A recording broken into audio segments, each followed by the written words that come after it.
शंकर केशव लिंगाटे, राहणार भडशिवनी, तालुका कारंजा, जिल्हा वाशिम. मी तर राजू पाटलाच्या वावरात शून्य मशागत शेतीचे सोयाबीन पीक आणि कपाशी यांची लागवड आहे, ते बघण्यासाठी आलेलो आहो. आणि बऱ्याच दिवसापासून माझी इच्छा होती की बुवा शून्य मशागत शेती बघाव ते पाहण्यासाठी आज आलेलो आहो इथं. तसे मी सरांचे व्हिडिओ बघत, वाळके सरांचे व्हिडिओ यूट्यूबवर बघत राहतो.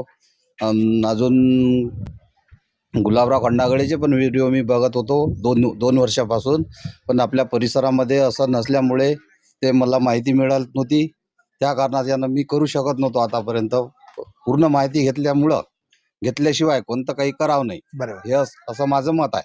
Right. पूर्ण माहिती घ्यायची, नंतर करायचं. आता गावाशेजारीच आमच्या आलेल्या आहेत, आता करायची पूर्ण इच्छा आहे. 5 एकर शेती आहे म्हणजे माझी. तुम्ही म्हणता ते एकदम बरोबर आहे. हो. शून्य मशागत शेती फक्त युट्यूबवर पाहून होत